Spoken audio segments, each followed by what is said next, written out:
Hello friends, welcome back to my YouTube channel Agrolove. Friends, पिछले video में हम बात किया था वायरल डिसीज इन प्लांट्स के बारे में। आज के इस वीडियो में हम बात करेंगे नेमेटोड डिसीज इन प्लांट्स के बारे में। तो आइए चलिए शुरू करते हैं अपना आज का वीडियो बिना किसी देरी के। पौध रोग विज्ञान में नेमेटोड डिसीज का बहुत विशेष महत्व है। क्यों इनका विशेष महत्व है? क्योंकि बहुत छोटे धागे जैसे कीट होते हैं जिन्हें हम अपनी नंगी आंखों से नहीं देख पाते। इनको नंगी आंखों से देख पाना बहुत मुश्किल होता है।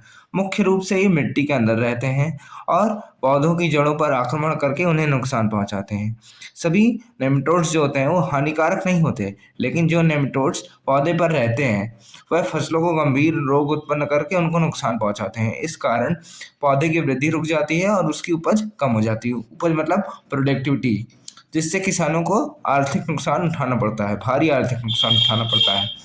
सूत्रकृमि मुख्य रूप से पौधे की जड़ों का रस चूसते हैं। नेमेटोड्स क्या करते हैं? पौधे की जड़ों का रस चूसते हैं, जिससे पौधे में जल और पोषण तत्वों का अवशोषण ठीक से नहीं हो पाता। ठीक है, इसके कारण पौधे कमजोर हो जाते हैं। ऊपर से देखने पर पौधे का बौनापन, पत्तियों का पीला पड़ना और मुरझाने जैसा लक्षण दिखाई देता है। अब इसके सिम्टम्स जो भी हैं आप एक जगह पे नोट करके रख लीजिए और ऊपर से हेडिंग डाल लीजिएगा नेमेटोड डिसीज।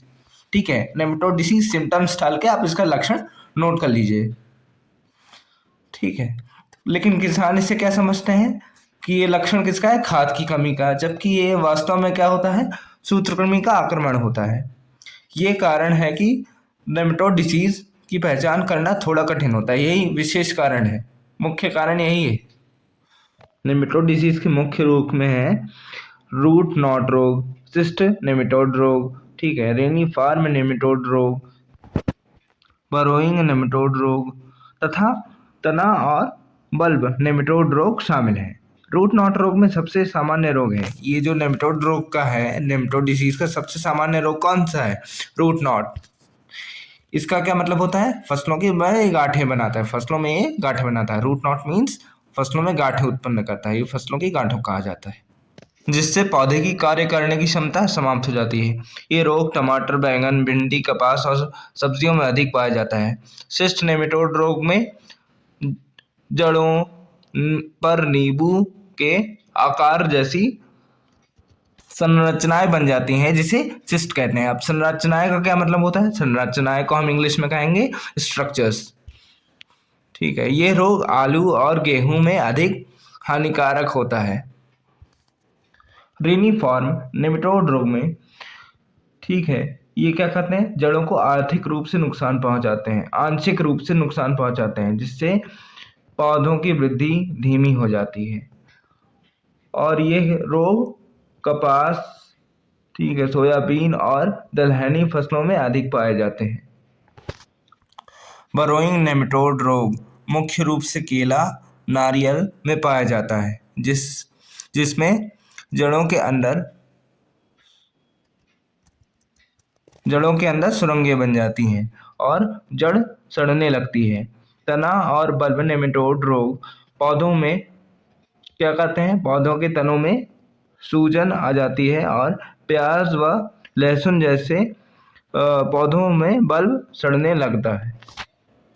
नेमेटोड डिसीज रोग मिट्टी की सिंचाई, जल, संक्रमित पौधों और कृषि औजारों के माध्यम से फैलते हैं।